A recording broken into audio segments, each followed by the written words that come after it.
اكتر اكله تعدل المزاج بعد الشوكولاته طبعا هي البيتزا. النهارده انا متحمسه قوي قوي علشان هتبقى اول حلقه في سلسله البيتزات عن بيتزا مدينه نابولي الايطاليه او نابوليتان ستايل بيتزا.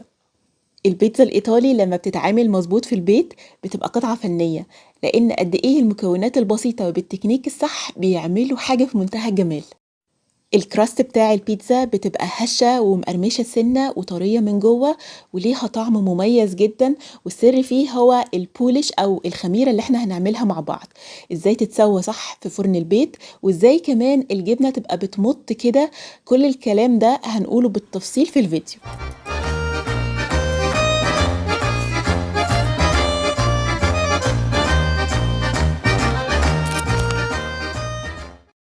علشان البيتزا قوامها يطلع مظبوط يبقى نستخدم دقيق مخصوص للبيتزا. في ايطاليا بيستخدموا نوع دقيق اسمه زيرو او دبل زيرو، ده لو لقيتوه يبقى هايل، يبقى نستخدمه على طول. ممكن برضو نستخدم دقيق جميع الأغراض، بس نتأكد إن نسبة البروتين فيه من 11 ل 12. ولو دقيق الدبل زيرو مش موجود أنا بستخدم دقيق الخبز. أول حاجة هنعملها هو سر الوصفة بتاعتنا النهاردة، البولش أو عجينة الخميرة اللي احنا هنحضرها مسبقا، ودي بتدي طعم مميز جدا جدا للبيتزا. هي مش بس بتغير في الطعم، هي كمان بتغير في الريحة، وقوام البيتزا بيبقى مختلف. لما بكون عايزة أعمل بيتزا قبلها بليلة بكون محضرة البوليش واسيبه في التلاجة، عبارة عن مية دقيق خميرة وعسل أو سكر. 3/4 كوباية من المية الفترة من الحنفية مش دافية ولا حاجة، و3/4 معلقة صغيرة من الخميرة، كمان معاهم يعني نص معلقة صغيرة من العسل أو تستبدلوه بالسكر. ونضيف عليهم يعني كوباية زائد معلقة كبيرة من الدقيق، أنا استخدمت هنا دقيق دبل زيرو. هنقلب بقى كل المكونات دي، وده قوام البولش سايل كده زي ما انتوا شايفين. هغطيه وهسيبه في درجة حرارة الغرفة تقريبا ساعة. لو الجو حر يبقى نص ساعة كفاية، بعدها بناخده ونشيله في التلاجة بقى من بالليل للصبح، أو تقريبا من 16 ل 24 ساعة. لو عايزين نشتغل في نفس اليوم يبقى أقل حاجة نسيب البولش 4 ساعات في درجة حرارة الغرفة، يعني مش هندخله التلاجة ولا حاجة، نسيبه 4 ساعات في حرارة المطبخ. بعد ما خميرة البولش بتجهز نبدأ بقى نشتغل في العجينة. هنعجن ب4 أكواب وربع من الدقيق زائد معلقة كبيرة، دول 600 جرام من دقيق الخبز، ومعاهم 350 ملي مية فترة يعني كوباية ونص، وطبعا كل البولش اللي احنا حضرناه، ومعاهم كمان 25 جرام من زيت الزيتون يعني حوالي معلقتين كبار، و15 جرام من الملح أو تقريبا 2 معلقة صغيرة. أنا بحب أعمل الخطوات بإيدي، لكن طبعا لو عندنا العجان يبقى كل الخطوات دي هتتعمل فيه باستخدام الهوك بتاع العجن. هنضيف المية وعليها البولش وندوبه كويس قوي قوي فيها، يعني نتأكد انه داب كويس في المية. الخميرة كانت ريحتها حلوة قوي، يعني انا حاسة ان انا شامة بيتزا من دلوقتي. كمان ان هي هتسهل قوي من عملية العجن زي ما هنشوف. بنضيف جزء من الدقيق يعني مقدار بس منه، ونضيف عليه بعد كده الملح وزيت الزيتون. طبعا تقدروا تستخدموا اي نوع تاني من الزيت، بس هو ده الطعم الاصلي للبيتزا. بعد كده بقى هنضيف بقية مقدار الدقيق كله على حد لما تتكون عندنا عجينة كده يعني تكون بتلزق في الإيد. ممكن نحط إضافات تانية على العجينة، يعني ممكن رشة من بودرة الثوم، ممكن رشة من الزعتر أو رشة من الريحان، يعني المجفف بتدي برضو طعم حلو قوي للعجينة. بس أنا هنا اكتفيت إن أنا أعملها بالطريقة الأصلية من غير أي إضافات. مش لازم ندخل كل دقيق بالسباتولا. أول ما توصل للشكل ده كده هنزلها على الكاونتر اللي بشتغل عليه، علشان هلم الدقيق بإيدي، علشان اتاكد ان هو دخل كويس واتجانس مع بقيه المكونات بالطريقه اللي انتوا شايفينها دي.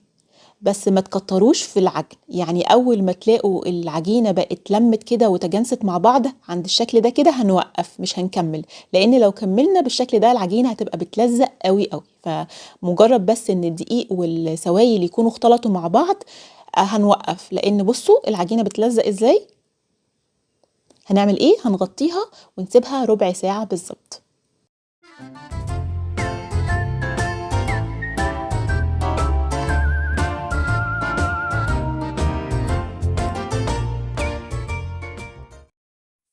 نبل ايدينا بشوية زيت زيتون، وبعد كده نلم العجينة على شكل كورة. بس اهم حاجة ان الجزء اللي فوق يفضل فوق واللي تحت يفضل تحت، لو إحنا بنستخدم العجان هنعجن العجينة فيه على سرعة متوسطة، يعني من مدة 3 دقايق ل5 دقايق لحد لمّا تلِم كده، وبعدين هننزّلها برضه على الcounter ونشكّلها على شكل كورة بالشكل اللي هتشوفوه دلوقتي، لإن مهم جدًا إن العجينة تبقى على شكل كورة منتظمة، هي عمومًا سهل جدًا عجنها والتعامل معاها. بُصّوا بدأت تتحول لكورة ناعمة بمنتهى السهولة، ولمِّت على بعضها إزاي. بعد كده بقى هادهنها بشوية زيت زيتون. شوفوا بقى جمالها والجلوتين أو البروتين اللي فيها عامل إزاي. ده بقى القوام المضبوط. بامسح الطبق مسحة خفيفة كده من الزيت وارجّع العجينة بتاعتي واغطّيها واسيبها تقريبًا نُص ساعة علشان نعرف نشكّلها بسهولة.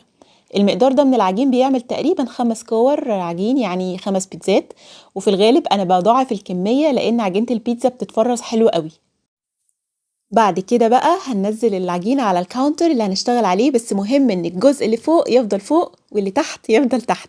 الرول ده او التكنيك ده اتعلمته من شيف ايطالي اسمه فيتو لاكوبيلي تقريبا لو انا بنطقه صح.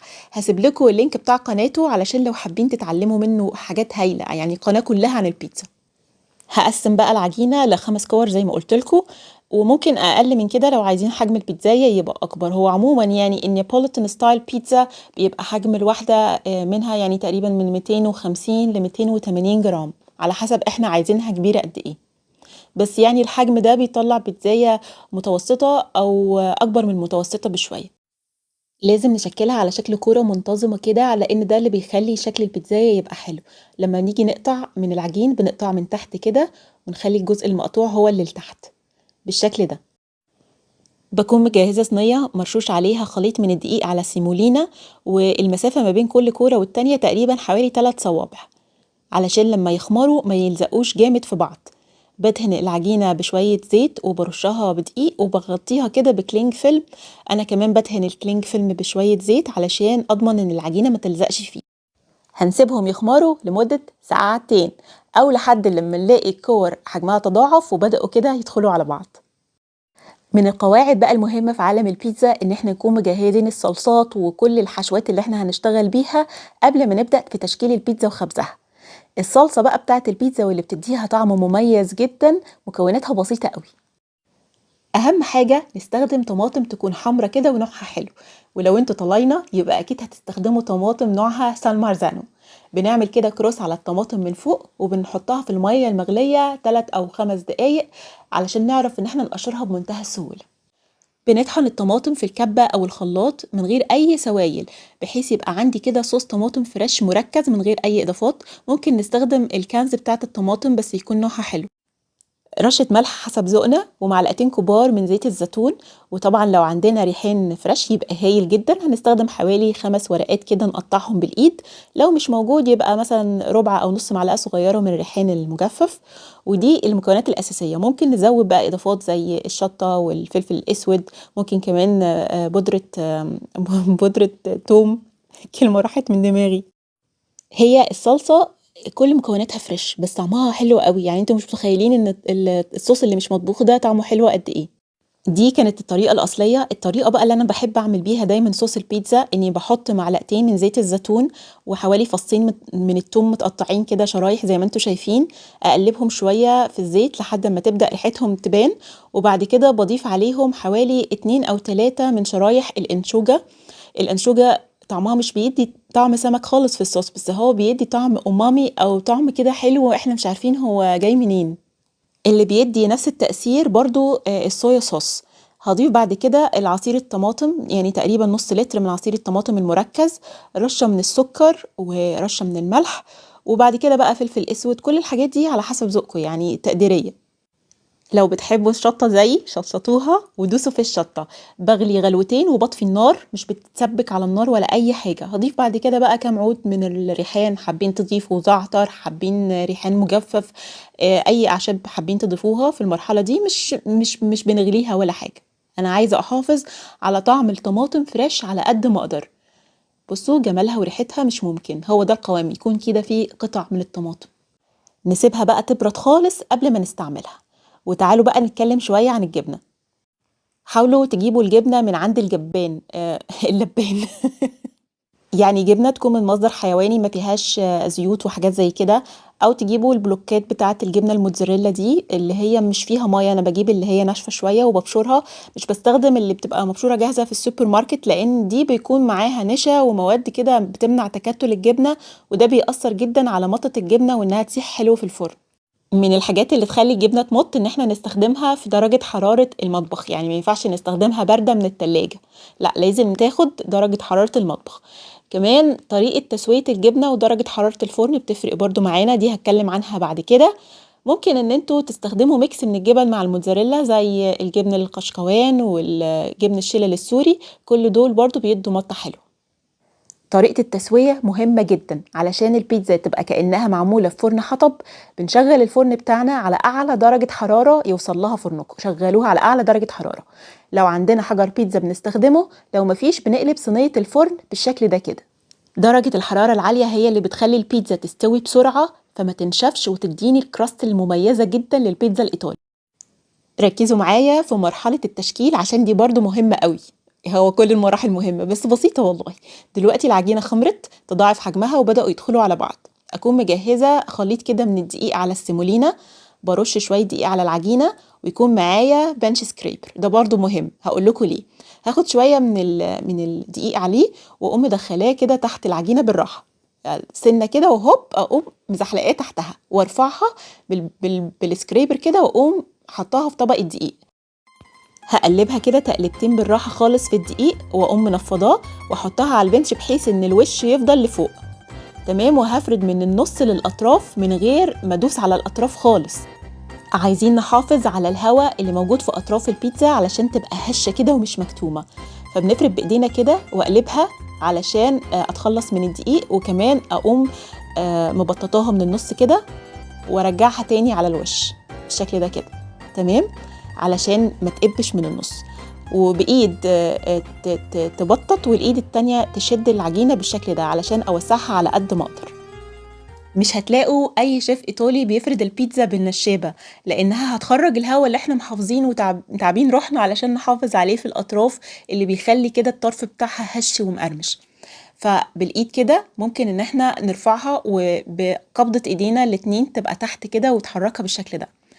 نشيل بقى كل الدقيق من تحت العجينة ونسحبها بقى علشان ندخلها الفرن بطريقتين. اول واحدة التقليدية ان احنا بنسحبها بالطرف كده بالراحة وندخل تحتها البيتزا بيل اللي هي كده عاملة زي المطرحة، او ان احنا نجيب ورق زبدة ونفرد عليه العجينة، ونجيب اي كده صينية عندنا نقلبها على ظهرها ونسحب الورقة ونشدها فوق الصينية، بسهولة جدا نقدر ان احنا ندخلها الفرن. بخرمها كده من النص بالشوكة علشان ما تقبش قوي، وبعدين هنحط صوص البيتزا بقى، بنحط شوية في النص كده كمية كويسة، وبالمعلقة بحركة دائرية بفضل افردها بس من غير ما نوصل للاطراف اللي قب دي. الاطراف بتاعه البيتزا بندهنها بشوية زيت زيتون بفرشة كده بالراحة خالص من غير ما نخرج الهواء اللي فيها علشان تطلع زي الفرن الحطب بالظبط. فانا هسوي البيتزا على مرحلتين، بدخلها الاول كده بصوص الطماطم وتقعد في الفرن دقيقتين لحد لما تاخد لون ذهبي كده، وبعدين بخرجها احط بقى عليها باقي الحشوه زي ما انا عايزه. البيتزا المارجريتا بضيف الاول الجبن البارميزان او بديله الجبنه الرومي بتاعتنا، الريحان بحطه تحت علشان ما يتحرقش، وبعد كده بوزع فوقه الجبنه الموتزاريلا بتاعتي اللي انا بشراها او مكعبات فريش لو عندكم، وبعدين رشة زيت على الوش، ولو حابين ممكن برضو نزود رشة من الزعتر أو رشة ريحان مجفف. هدخلها تاني الفرن، عينكوا عليها لأنها مش بتاخد وقت طويل لحد لما الأطراف تتحمر والجبنة تسيح وتبقى بابلي بالشكل ده كده. ممكن بقى بعد كده تزينوها بشوية أوراق من الريحان الطازة لو موجود، وهي دي البيتزا الإيطالي الأصلي النابوليتانا. ممكن إن انتوا تعملوها بأي نكهة تاني تحبوها، يعني مثلا البيتزا دي عملتها بالبدنجان. اول مره اكلتها كانت في محل اسمه بيتزا فاكتوري على ما اعتقد. استغربت جدا انه في بيتزا بالبدنجان، بس لما دقتها عجبتني قوي. هي قطعه من البدنجان المتحمر ممكن تشوها، معاها كمان قطعه من المشروم المتشوح وبصل اخضر فريش، وممكن تزودوا بقى اي حاجه تانية. انا زودت هالوبينو، ممكن زيتون، اوقات كمان ممكن تضيفوا قطع من الجبنه الفيتا مع الجبنه الموتزاريلا. هو ميكس عجيب كده بس طعمه لذيذ قوي. لو حابين انواع معينه من البيتزا نعملها على القناه يا ريت تكتبوا لي في التعليقات وان شاء الله نعملها. وما تنسوش بقى تشوفوا بقيه الفيديوهات التانية لانها كمان هتعجبكم جدا. وما تنسونيش بدعوه حلوه، واشوفكم على خير، سلام عليكم.